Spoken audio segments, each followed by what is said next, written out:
Bienvenidos una vez más a nuestro canal, donde desentrañamos la verdad detrás de los acontecimientos más impactantes. Hoy traemos un informe que podría cambiarlo todo, un documento demoledor, un auto judicial, que deja en evidencia lo que muchos sospechaban.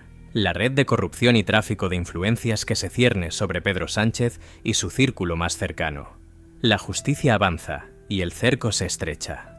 La pregunta ya no es si caerá, sino cuándo.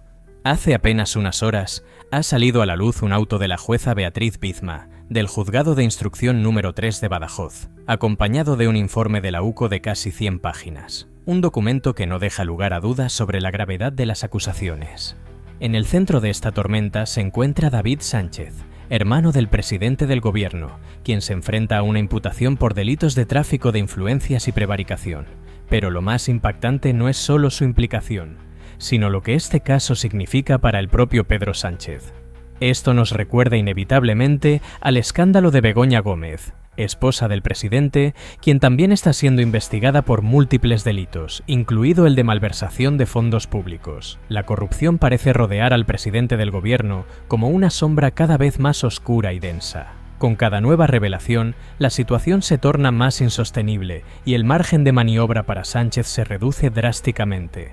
Volviendo al caso del hermano del presidente, los hechos son contundentes. La magistrada ha determinado que la creación del puesto que ocupó David Sánchez no fue fruto de una necesidad real, sino de una maniobra planificada para otorgarle un cargo sin funciones claras. Una estructura diseñada a medida para garantizarle un sueldo a costa del erario público. Un puesto inventado, impuesto desde arriba, para satisfacer intereses personales. Los correos electrónicos analizados por la UCO entre David Sánchez y Luis Carrero, ex asesor de Moncloa, revelan una realidad inquietante. En un intercambio de mensajes fechado el 30 de octubre de 2023, ambos hablaban de la incorporación de Carrero a un puesto específico dentro de la Diputación de Badajoz. Lo escandaloso del asunto es que estos correos se enviaron 23 días antes de que se publicaran oficialmente las bases para la convocatoria de ese puesto.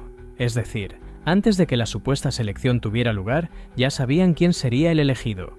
Déjanos tu like, suscríbete si no lo estás y coméntanos qué te parece todo lo que está ocurriendo en este país, que bajo mi punto de vista es lamentable. Este tipo de prácticas evidencian el nivel de impunidad con el que han operado en los últimos años. No solo se trata de tráfico de influencias, sino de una estructura en la que los puestos públicos se reparten como si fueran bienes privados, sin importar la meritocracia ni la legalidad. Pero eso no es todo. La investigación también revela que David Sánchez, antes de siquiera haber sido entrevistado formalmente para su puesto, ya había alquilado un piso en Badajoz. A través de la plataforma Airbnb, bajo el perfil Hermit, buscó y aseguró su residencia en la ciudad, días antes de que siquiera se le adjudicara el cargo. ¿Cómo se explica esto? ¿Casualidad? Difícil de creer. La UCO ha determinado que la foto del perfil de Airbnb correspondía a David Sánchez y que el propio implicado hacía referencia a su inminente traslado a Badajoz en mensajes previos a su supuesta selección. La cronología de los hechos deja en evidencia lo que parece un proceso fraudulento, premeditado y perfectamente orquestado para otorgarle a David Sánchez un puesto asegurado desde el principio.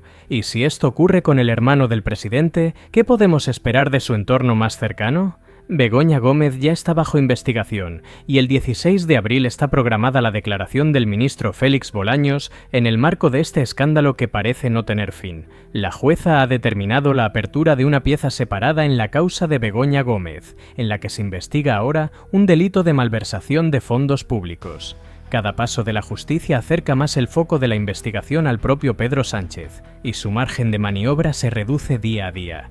La presión es máxima y las evidencias se acumulan.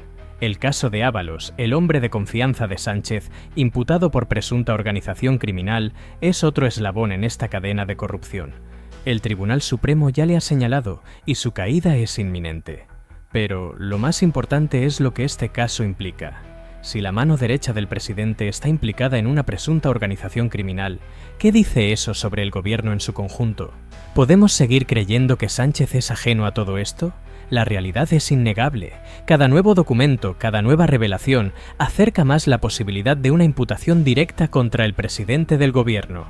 Los indicios son abrumadores y el patrón se repite en cada una de las investigaciones. Los cargos de confianza más cercanos a Sánchez aquellos que operan dentro de la estructura gubernamental, han sido señalados por corrupción, tráfico de influencias y prevaricación.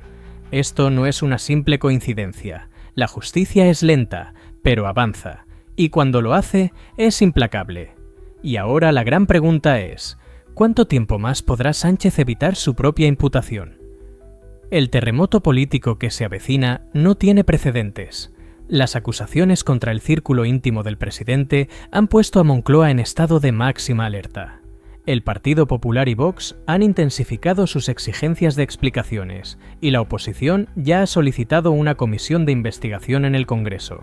Mientras tanto, los medios internacionales empiezan a hacerse eco del escándalo, cuestionando la estabilidad del gobierno de Sánchez y su viabilidad política en los próximos meses. Las encuestas reflejan un deterioro en la imagen del presidente. Según los últimos datos, la confianza en su gestión ha caído en picado, y cada vez más ciudadanos creen que su continuidad en el poder es insostenible. El ala más crítica dentro del PSOE comienza a manifestar su preocupación. ¿Se acerca el final político de Pedro Sánchez? Los analistas coinciden en que la clave de este caso radica en la capacidad del presidente para desmarcarse de los escándalos que afectan a su familia y a sus colaboradores más cercanos. Sin embargo, con cada nueva revelación, la credibilidad de su discurso se desmorona. ¿Podrá resistir la presión o será arrastrado por el vendaval judicial que ya ha comenzado a sacudir su gobierno? La situación es más delicada que nunca. La historia nos ha demostrado que cuando la justicia se activa con esta intensidad, el desenlace es inevitable. La pregunta no es si Pedro Sánchez caerá, sino cuánto tiempo podrá resistir antes de que la realidad lo alcance. Déjanos tu opinión en los comentarios, suscríbete y activa las notificaciones para no perderte ningún detalle. Estaremos aquí para contártelo todo. Nos vemos en el próximo video.